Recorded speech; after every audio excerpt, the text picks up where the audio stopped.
Weather today in the greater Cincinnati area. I love you so badly, I could... They're solid plastic, so don't settle for imitation.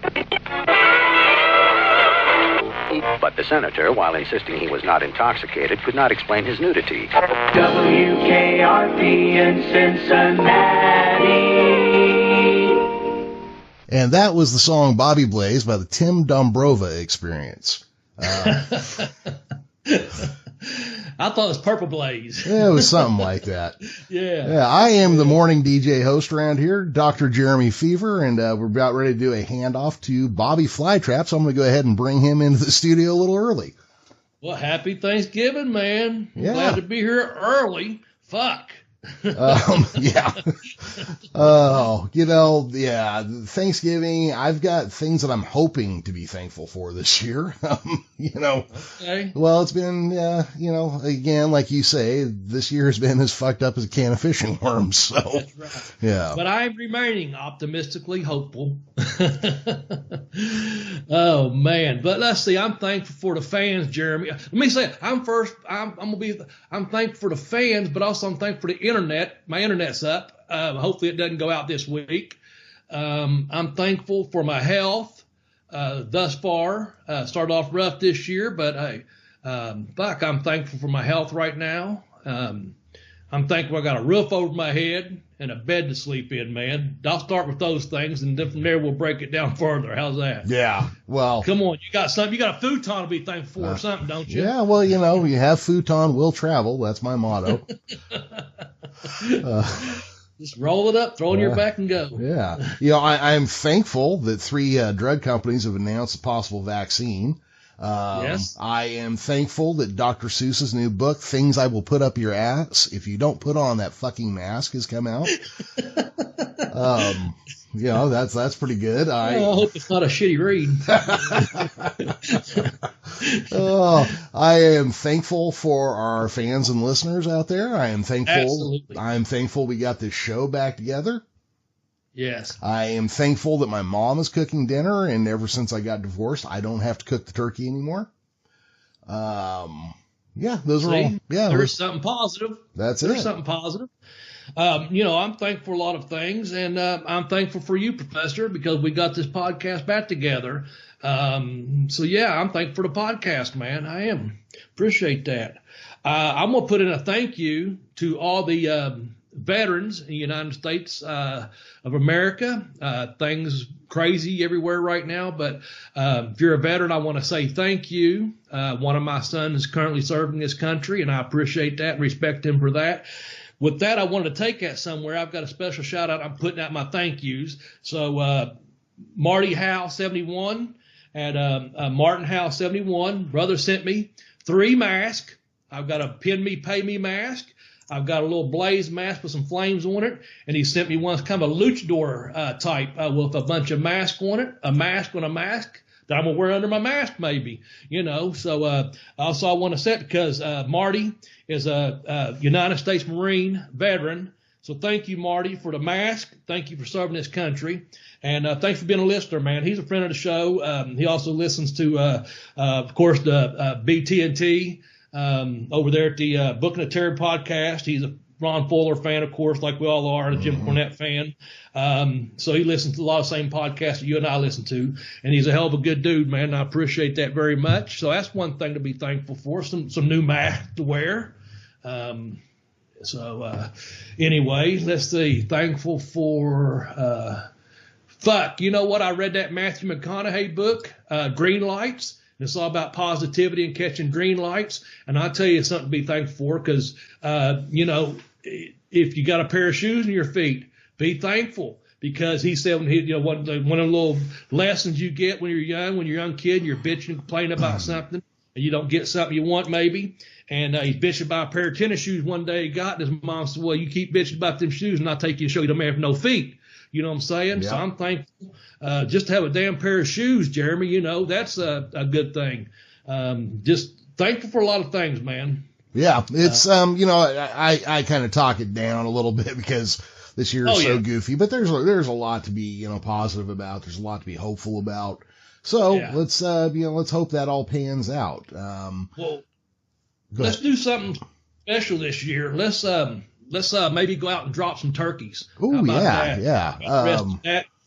So I guess we're still playing around with how we're going to do this, but one of my favorite things about Thanksgiving is the WKRP episode Turkeys Away. Yep. Which we are actually naming our show after this week. It involved a turkey giveaway from 10 or 15,000 feet, I believe. Yeah. Where they just started throwing turkeys out of a helicopter to the awaiting crowd below. And we're actually I'm going to play that bit, before this episode's over, just so everybody can hear it, because it is so damn funny. But, so we're kind of talking about WKRP, which this was in its first season, which was in 1978. So we also went out and dug up some 1978 wrestling facts. That's right. Yeah. So I think we're going to keep it short this week for Thanksgiving, but we're going to kind of do some talking about what was going on in 1978. And then we'll cut to our man on the street, Les Nessman. I can't wait for that, man. We'll just stay back to the studio. Yep. Wait for that report at this time. How's that? That's it. So going back to 1978, a couple things I pulled up was that Harley Race was champion all year that year, did not hand off his title. And there's a thing about Harley Race that I love more than anything else, and it's that usually a heel champ cheats because they have to stay champ. Harley Race cheated because he liked to. It was completely different thing, Yeah. Yeah, that's good. Because he's a heel. Yep, because he was a heel. Because he was a heel. See, Harley Race. That's what heels do. Yep, Harley Race can beat you anyways, but he's going to go ahead and cheat because he's a heel, and that's sure that win. That's it. Dusty Rhodes was Wrestler of the Year in 1978. Man, the American Dream. All right, yeah. Dusty. So we got, what is that, 4 or 5 years from his face turn to being Wrestler of the Year.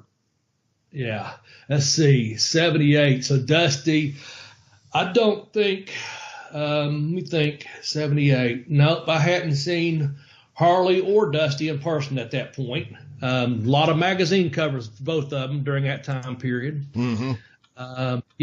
Just trying to think. I was trying to think the first time I saw Dusty in person. So, anyway, Wrestler of the Year, PWI. What else you got there? Who was the tag team of the year? Oh, tag team of the year would have been Ricky Steamboat and Paul Jones. I was just... go ahead. I'm sorry. Oh, I was going to say... Happy fucking Thanksgiving. No. I was going to say, my brother and I was just talking the other day about Ricky Steamboat and his partner, Jay Youngblood. Because I think we was talking a couple of weeks back about the Briscoe brothers. Yeah. And I think I shared a Terry Funk story about leaving. What we was talking about was one of the Briscoes, when he was leaving, he got off the plane from Tampa. He got on a plane at Tampa, got off in New York or wherever, told his brother, hey, I was smoking a cigarette. It's way before 911, of course, or whatever, and was going across the tarmac and went right over and bought a ticket right back to Tampa. He said, tell him I'm done, and never looked back on it. One of the Briscoes. So that Jack, right? I'm sorry. So we was talking about them, and I said the only really good match that I really recall seeing them together was against Ricky Steamboat and Jay Youngblood. They had a really good tag team, but I never saw Ricky Steamboat and Paul Jones together. Did you see them at that time or not? No. And so at this point here, what would have been available to me was San Francisco. Okay. And so Dusty had come through here. I guess he even wrestled downtown here in Modesto a couple times. And I believe for a bit, Dusty Rhodes was U.S. champion in this territory. Okay. I'd have to go back and find the year, but I'm pretty sure he held the U.S. title here at one point. Yeah.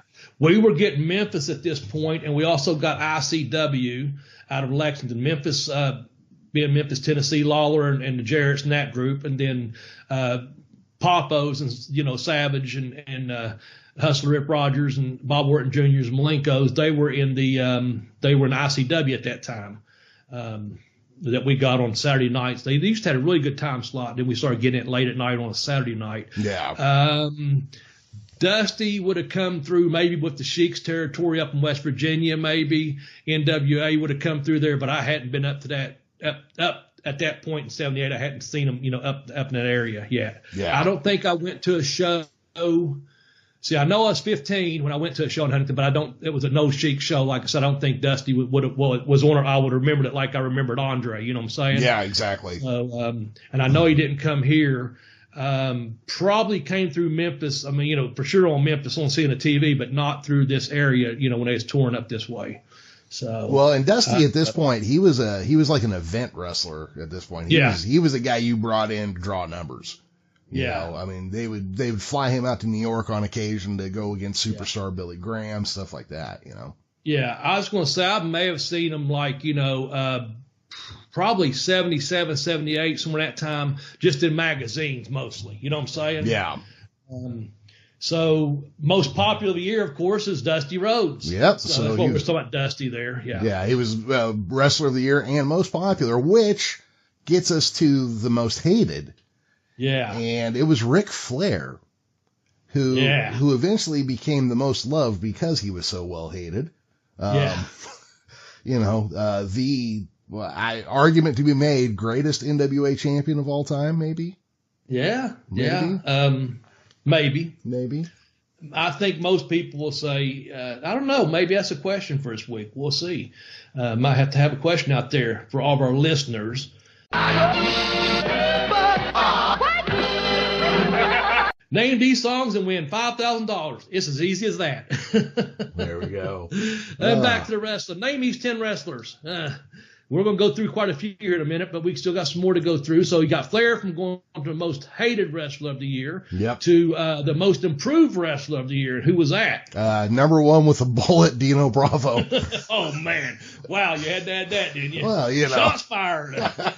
Shots fired. Damn. Oh, Jesus. Holiday season will get you, Jeremy. It'll get you, man. It really does. There used to be a thing that nobody wanted to go with me to midnight mass for Christmas because they were afraid that one year a lightning bolt really would come through the window. Well, Catholics are a little superstitious, so that's why people looked at it that way. But they were just like, the shit that comes out of your mouth. Oh, I know. Oh, that's why we love you, Professor. Thank you.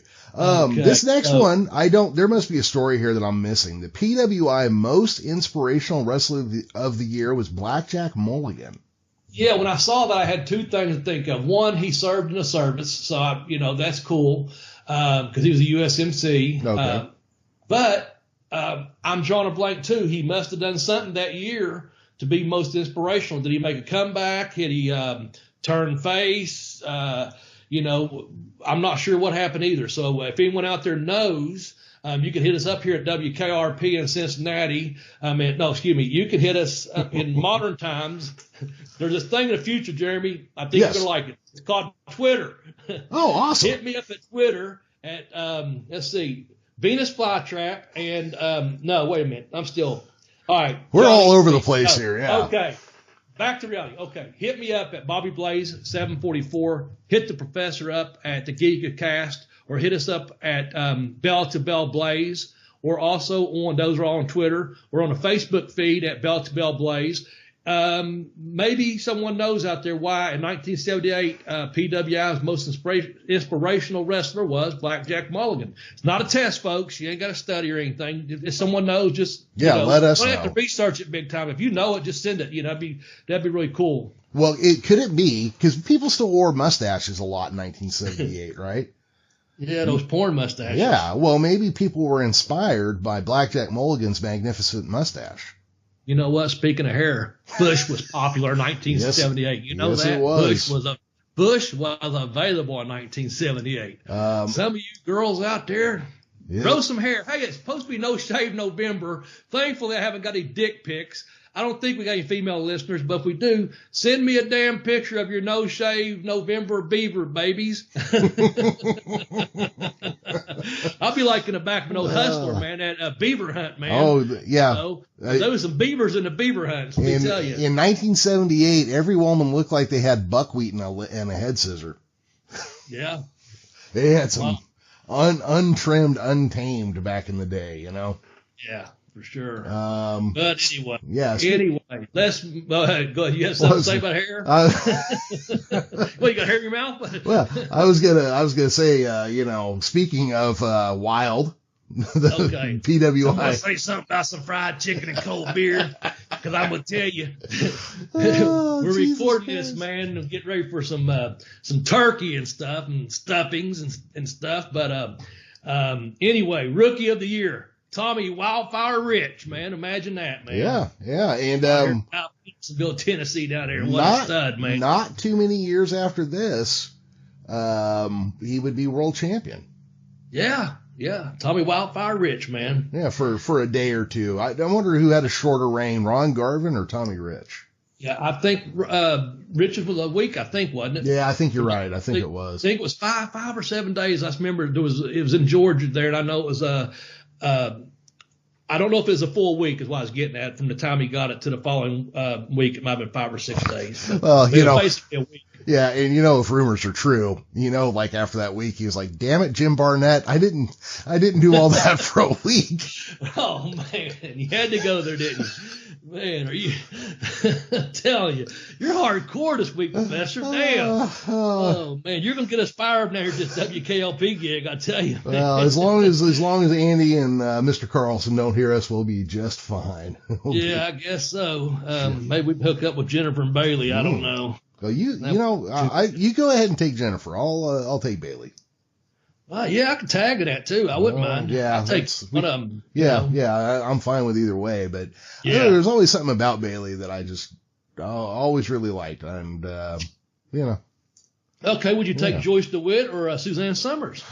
Ooh, out of those, I would definitely go with Suzanne Summers.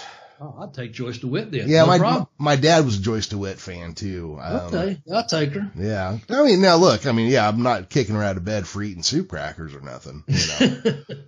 Okay. Yeah. Oh man, who else we got out there? Oh, we got PWI Manager of the Year, Arnold Skolland. Yeah, and he was managing Bachman, right? I believe he was with Backlund at this point. My question is, did he have the title all of 78 or not? Because I knew Backlund had the title in 78 in the WWF, okay?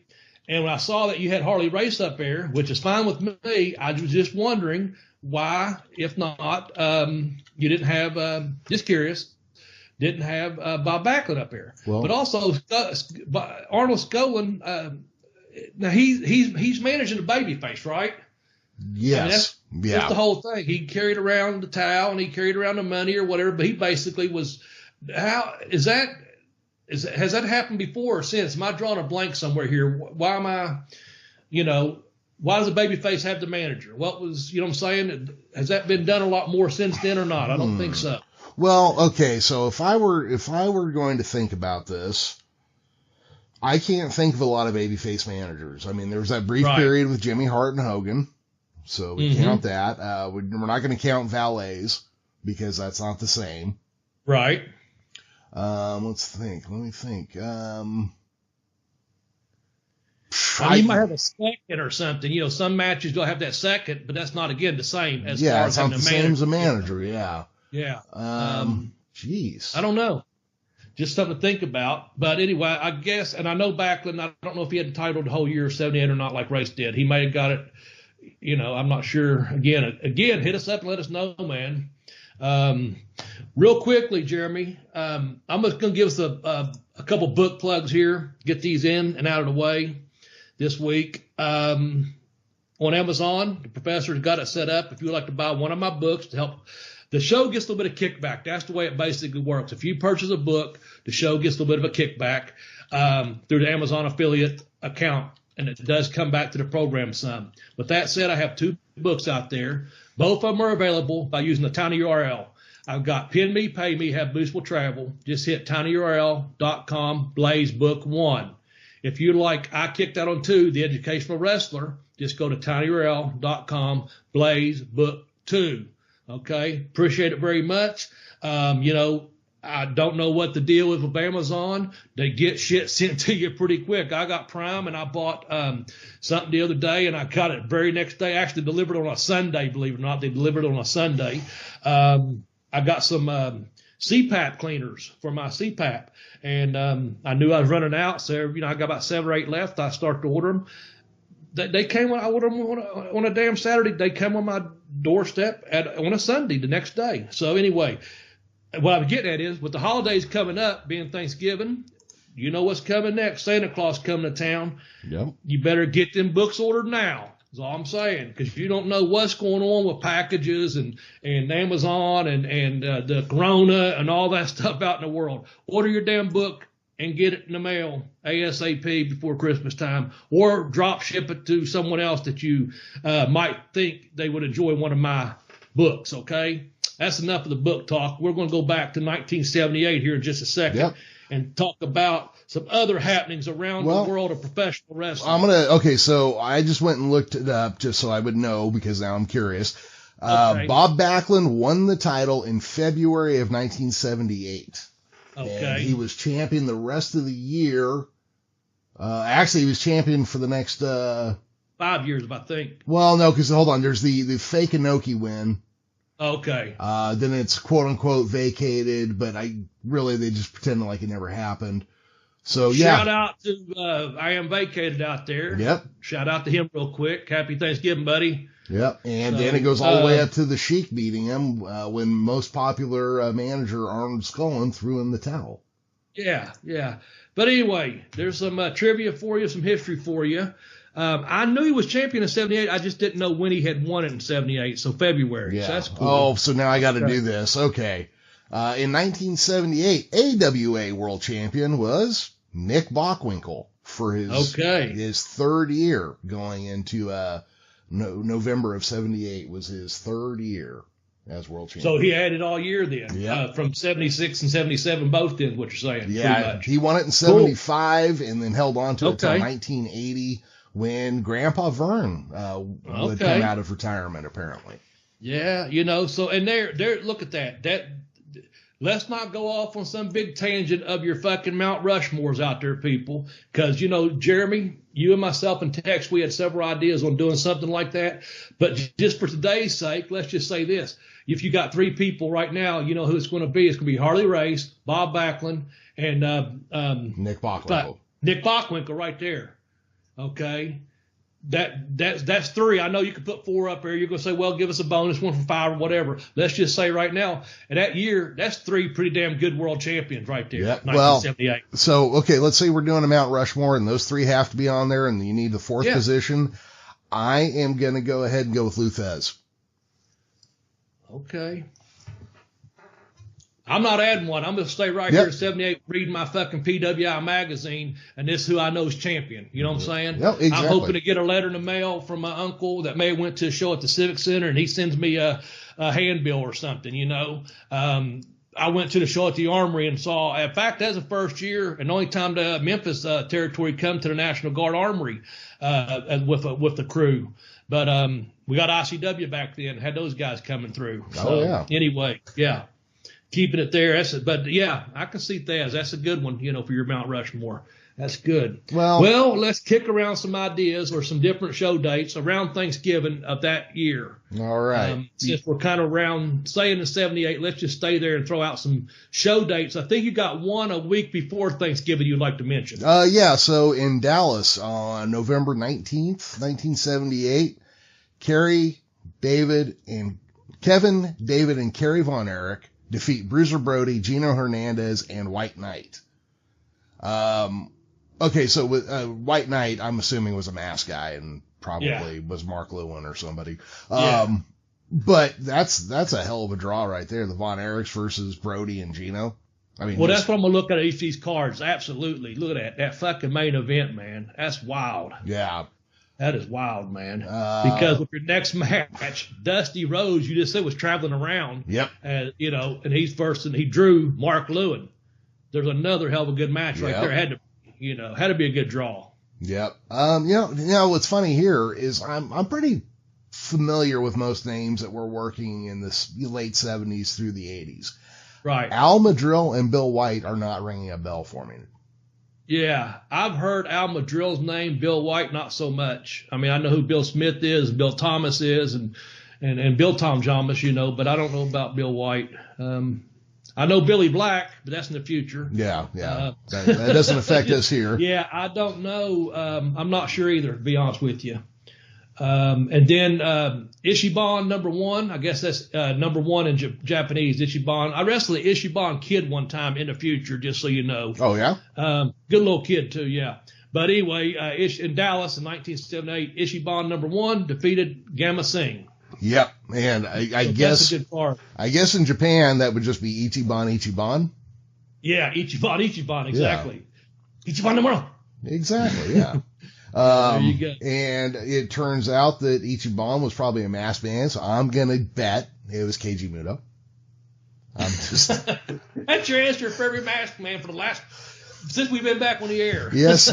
Well, it's because Bobby, every time I turn around, I go, well, who's this guy wearing a mask in Japan? Oh, it was Keiji Muto. Oh, who's that guy playing White Ninja? Oh, it's Keiji Muto. Okay. All right. Oh, man. Before we go on, I'm just wondering if we could, just glad we still got the internet going on out here, man. Yeah. Just, making sure that everything's going. We haven't dropped any, I don't think. That's a good thing, so we're thankful for that. Let's see. I think we're going to go across the country to in 1978, Thanksgiving Day was on November the 23rd, it looks like. And I know we got three shows we're going to talk about, correct? Yep. That took place on 11/23/1978. The first one we're going to start off with is over at the Scope Center in Norfolk, Virginia. Norfolk, Virginia, at the Scope Center. There you go, Bobby. Spit it out. Name the main event on that match, man. Well, that would be the world champion Harley Race against Paul Jones. #1 Paul Jones. Ichiban Paul Jones. You stole it, man. That's fast. You're fast this week, man. Man, you're quick-witted and getting it all in this week. Yeah, okay. Then next we had someone we spoke very briefly about last week, but that was Greg Valentine. At this time, he's teaming with Baron Von Raschke, and they beat Jimmy Snuka and Paul Orndorff. Now, listen to these names, people. This is a hot fucking card when you go and see it, man. I mean, this is cool. Jacques Goulet and Rudy Kay beat Ted Oates and Jerry Oates, the Oates brothers. I think they're out of Georgia. Skip Young beat Gene Anderson. That sounds like an upset to me. That does. Are we sure we got that right? I don't know. That sounds like an upset. Abe Jacobs beat Mr. X #2. Now, there you go. Told you the story about meeting Dr. X. I don't even want to go there. Anyway, Mr. X #2, that's just a guy in a mask. Not sure who it would have been in 1978. They couldn't afford Mr. X #1 is what happened. No, they couldn't. They spent all their money on Harley Race and Paul Jones. Yeah, I bet they got a good payoff that night. I bet they did. Herb Galante beat Joe Parlardi. Is that how you say it? Parlardi? Yeah, Parlardi. Okay. Two guys two guys that don't really stand out to me in memory either, but there's going to be a few of those, so that's okay. You know what? Honestly, back in Paul Jones's day, Paul Jones versus Harley Race would have been a hell of a match. Oh, I think so too. Yeah. Yeah. And Paul Jones was a fucking stretcher back in his day, man. Ugh. Yeah, man. He really was kind of that last old school style of hookers that really come in and really tie your ass up kind of guys, Yeah. Okay. All right. That was over Virginia. Let's go over to the Carolinas. More specifically, let's go to Greensboro, North Carolina at the Coliseum. Mm-hmm. There's some familiar names here everyone should recognize. Mr. Lightning, our commissioner, Steve Regal, beat Frank Monte. Is that correct? That is correct. Looks like that would have got to go. We're going to bottom of the card, the top of the card this time. We got Don Canoodle beating Steve Muslin. Here you go. This is interesting right here coming up. Richard Blood and Jay Youngblood beat Mr. X #1 and Chris Tullis. Oh. Now, just last week, I was asking about, I think, Ricky Steamboat, right? No? Who are we talking about? Yeah, teaming with Paul Jones and Ricky Steamboat. Yeah, okay. This is kind of odd. Yeah, look at this. Okay, Richard Blood. is Ricky Steamboat. Okay, I don't think Gary Young is Jay Youngblood. I think that's somebody else. No, I don't think so. That's because I thought about them. I'm trying to think. But then here you got Mr. X #1. He's over in Greensboro, where in Norfolk, Mr. X #2 was over there, see? So they split up the X's that night, Yeah, that night. That's what it looks like. So there was a tag team that would have been Mr. X1 and Mr. X2 if they weren't a tag team. I don't know. Anyway, they split them up because there's Mr. X over at the Scope Center, and then there's one at the Coliseum in Greensboro. So anyway, then you got Jay Youngblood, who was mentioned talking about teaming with Ricky Steamboat last. I know we talked about that a little bit, but here he is teaming with Johnny Weaver, and he beat Brute Bernard, and Swede Hansen. So Johnny Weaver is still doing the Johnny Weaver gimmick, right? At that point, no. Okay. They wouldn't over that territory. Yeah, they wouldn't have him down as Johnny Weaver if he was. Yeah. Okay. Tony Atlas beat Ken Patera by DQ. Wait a minute. Hold on. There's something goofy going on here. This is, I don't know. Let me just read them out and then we'll go back. Ricky Steamboat beat John Studd, according to this, and then Ric Flair beat Blackjack Mulligan in a cage match. Okay, so Blackjack, he's most inspirational wrestler of the year. Here he is in a main event over in Greensboro against Ric Flair, because he would have had a bit of babyface in a cage. Yeah. Flair's the heel, because the champ, Harley, is over at the Scope Center in Norfolk. So anyway, I'm just trying to distinguish between this is JCP running 2 shows on the same night in 1978, folks. So bear with us here. There's just kind of some things we're kind of just throwing around here, some question marks on them. Does that make sense? Yeah. How can Richard Blood and Ricky Steamboat be on the same card unless there's a different Richard Blood? Well, that's one question for sure.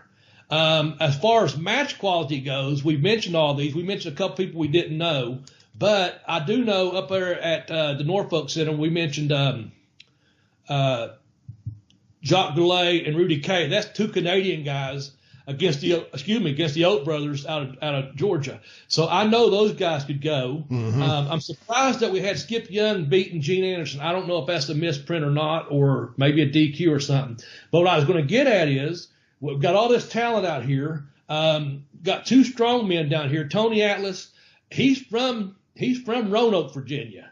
Okay. So he's wrestling Ken Patera, so that's 2 strong men. That may have been maybe the big draw was a muscle or whatever. But as far as working, all these guys are incredible workers. Yeah. Shows would have been great wrestling shows for the NWA at that time. I think I'm not sure. If all those results are 100% for sure, but at this time we're going to say they are, I guess. There's just questions on air. I assumed that Richard Blood was Ricky Steamboat, but apparently it wasn't. I also want to point out here that Chris Tolos was Mr. X #1's tag team partner. That would be John Tolos' brother and former tag team partner. Right. This dude had been around for a little bit of time and was really from the golden age of the NWA. Yeah. And then we'll shoot. Also, go ahead. Abe Jacobs. I said backupper. Abe Jacobs was getting up there a little bit at that point too, if I'm not mistaken. Yeah. Well, and Johnny Weaver had to have been getting up there or starting to. That's what I go with next. Yeah. So we're seeing a tail end of some of these guys' careers, and we're kind of seeing the tip of the beginning of these guys. Some of these guys really taking off to be superstars. Yeah. Namely, probably Ric Flair is going to really take off. That jumps the page here. Well, yeah. If he was, Harley stays steady throughout his whole career, Yeah, I was going to say if Flair was most hated that year, then he was really setting on fire. I was going to go somewhere with this next part here, but I forgot where it was. Tony Atlas versus Ken Patera. That is just muscle heads right there, man. Right. I don't know. Yeah. I mean, I'm assuming what you got were big bumps out of that match and lots of clubbing. That's what I'm assuming you get in that one. So both of these, you think, were these both JCP? Was Jim Crockett running both the Carolinas and Virginia area at this time? Oh, both of those are Carolina territory. Okay. Greensboro was one of the biggest draws for him, and then Norfolk was a regular stop too. Yeah, those are both JCP towns right there. Okay. Yeah, that's for sure. Someone's calling a station there. Yeah. Someone's calling a station. Well, Johnny. they were calling in with the 10 songs, but they got the second one wrong. So no. Okay. Yeah. All right. Well, that's the Carolinas. Apparently, the AWA had a show. Again, we're talking November 23rd, 1978. We're going to skip up to Minneapolis, Minnesota for a big AWA show, it looks like. Yep. Let's go from the bottom to the top on this one. How's that? Let's start down there at the bottom because we'll start the midget match. How about that? Yeah, I was going to say this has to be a little person match just with these names. Cowboy Lang and Coconut Willie defeat Little Tokyo and Billy the Kid. There you go. Now, I don't know if that's opening match or not. Usually, if you got a match like that on a card, it's usually about third, something like a kind of a gimmick match or special attraction. Take a breath, take a leak, kind of blow some of the tension back out of a place. Yeah. Yep. But I'll take the next one because I know for sure I can't say the one above it.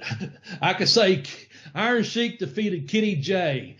I knew a Kenny Wynn. Shout out to you, Kenny Wynn. Lace up those boots and let's go at it again, Kenny Wynn. Iron Sheik defeated Kenny J. Now, that's not a name that jumps out to me either. Iron Sheik does, obviously. Yeah, Bubba. The next two, you're good on last names, so tell me these next two. Yeah, Steve Olszewski versus Cecil Dubois. Olszewski goes over with a disqualification by Cecil Dubois. Dubois is a fun name to say. It just is. I don't know those names at all, but I do want to reference something about Sheiky Baby real quick. Okay, sure. I was going through my Twitters last week and Sheik had, whoever it is that runs his Twitter. I don't care that. I don't care that it's somebody else. It's funnier than shit. Okay. The Sheik puts out, he says, where's the beef? And, and Wendy's answers back.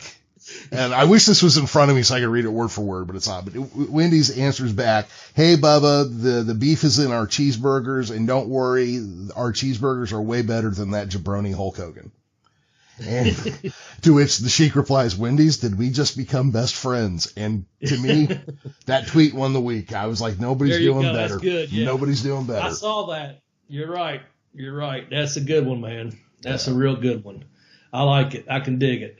Back to the show here. We've got Bobby Duncombe defeating Paul Ellering.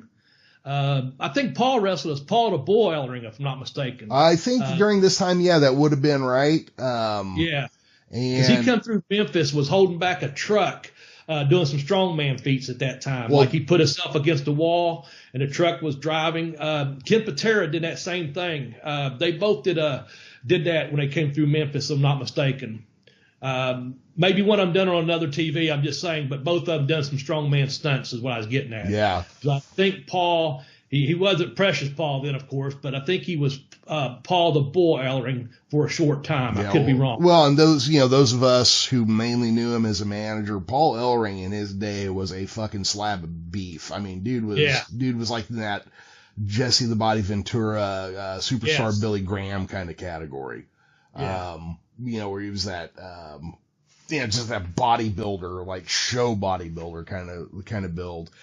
I am guessing, and it'll come to light a little more ahead. 1978, Bobby Heenan must have still been in Detroit, or maybe Georgia, because Bobby Duncombe they don't have anything here about Bobby Heenan being with him. Yeah, he may have been in Georgia then. Yeah. That may be right. Or still, like you said, he might be still working in Indianapolis or for the Sheik or something. Yeah. So, I guess, he probably wasn't there yet. I'm guessing. Yeah. Okay. We go to Super Destroyer Mark II, which is like a number 2. But he had to get the word Mark in there because he's a big fan. Defeats Billy Robinson. Now that has to be a fucking mistake. Yeah. I'm thinking it has to be too. Unless they was building up for a big angle, which would be a blow-off show like the Thanksgiving show. Yeah. And I can't see the babyface being defeated. Like Billy Robinson, I would assume being a babyface against Super Destroyer Mark II. So I can't see it. Maybe this is just a misprint. I'm not sure of the sources here. Just saying. But I think Billy Robinson, I think you're correct. I'd say Billy Robinson probably went over. They may have had a little bit of a thing together, and then they blew it off on this, this Thanksgiving show. Yeah, because just thinking. Billy Robinson is one of those names that other wrestlers just pass out when they hear it. Right. Yeah, it just, fuck, you're putting me in there with him? Yeah. That guy's I can't see a babyface, getting put, doing the job that night on a big show like that. No, not on Thanksgiving. I can't. Yeah.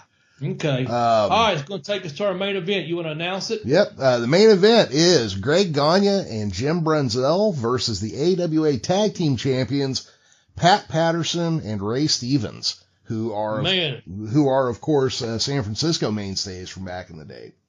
Mm-hmm. And this is the other reason that makes me think that Heenan wasn't there, because Ray Stevens with Heenan was Bockwinkel's tag team partner usually. Yep. And that may have been closer to 79, maybe after the first of this year. We're in November of 78, so that could be, we could be just a couple months away from that, I'm thinking. Yeah. And see, and here's like you're talking about the Thanksgiving show thing, right? Gagne and Brunzell go over, but it's a DQ.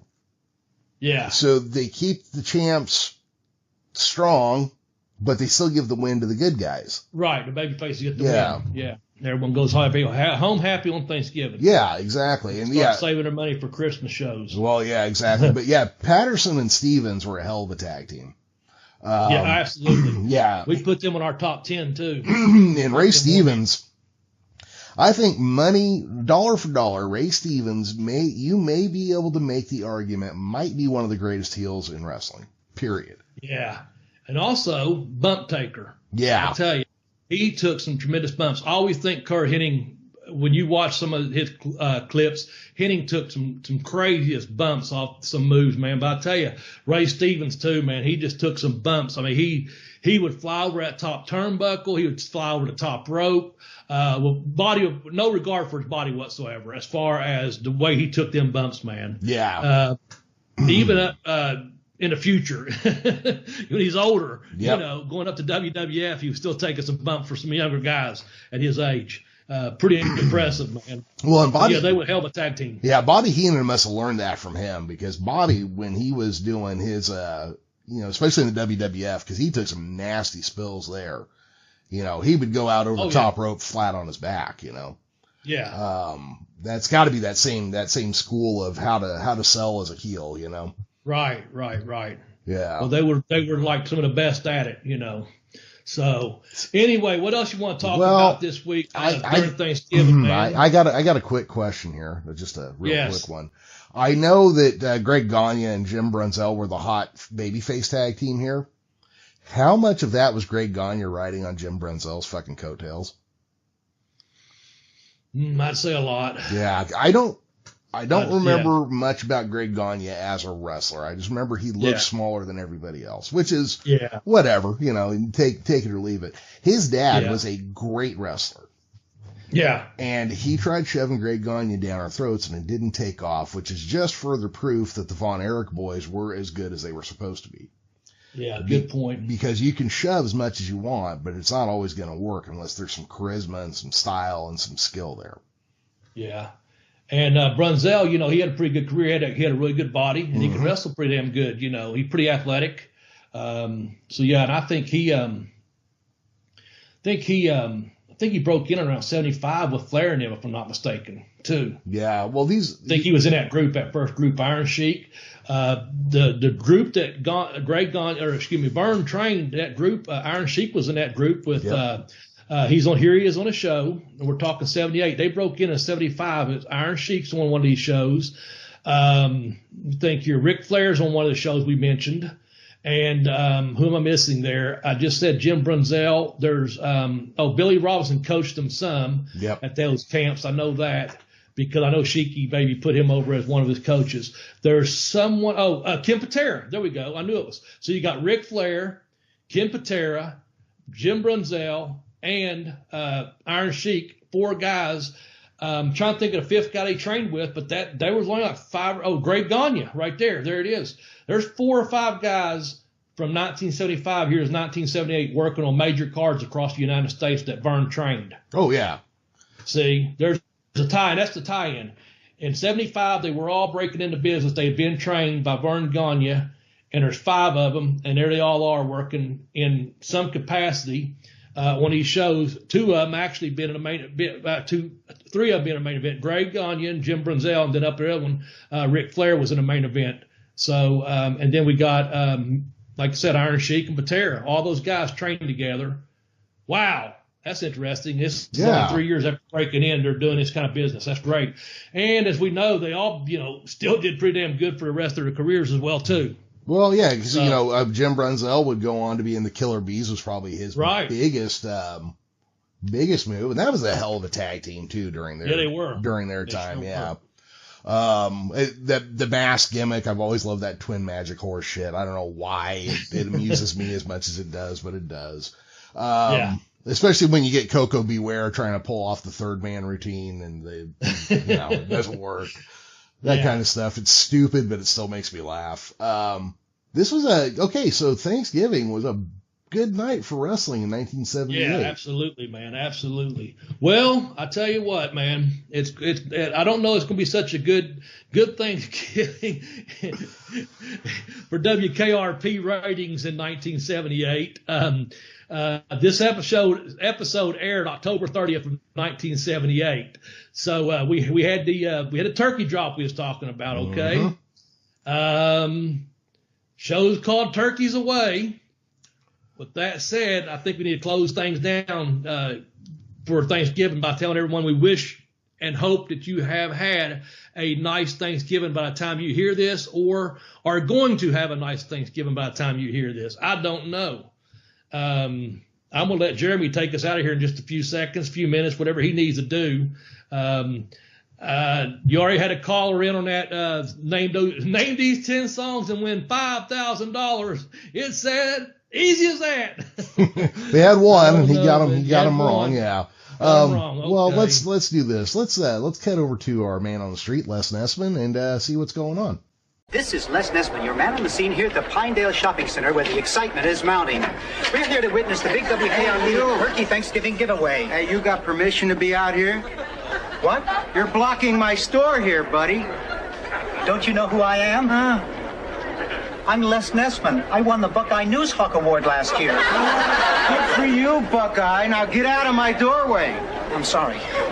Creep. So far, so good, huh? People who have gathered to witness what has been described as perhaps the greatest turkey event in Thanksgiving Day history. All we know for sure is that in a very few moments there are going to be a lot of happy people out here. Now the crowd is curious but well behaved, and I think I hear something now. The crowd is moving out into the parking area, and oh yes, I can see it now. It's a helicopter, and it's coming this way. A helicopter? It's flying something behind it. I can't quite make it out. It's a large banner, and it says, Happy Thanksgiving from WKRP.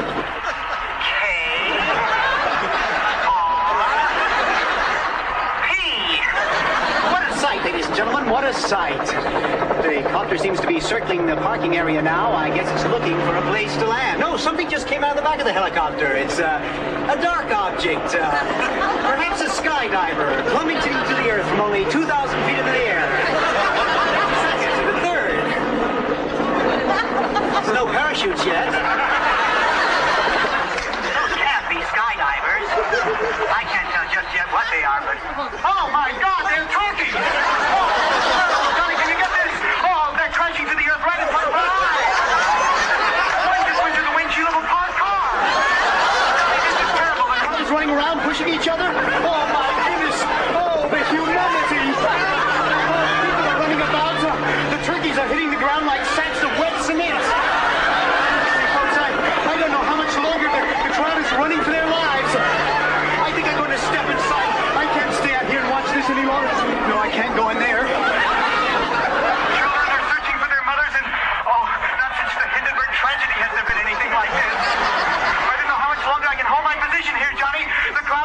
Jesus, that was a little unexpected there. Well, Bobby, what are your thoughts on that? As God is my witness, I thought turkeys could fly.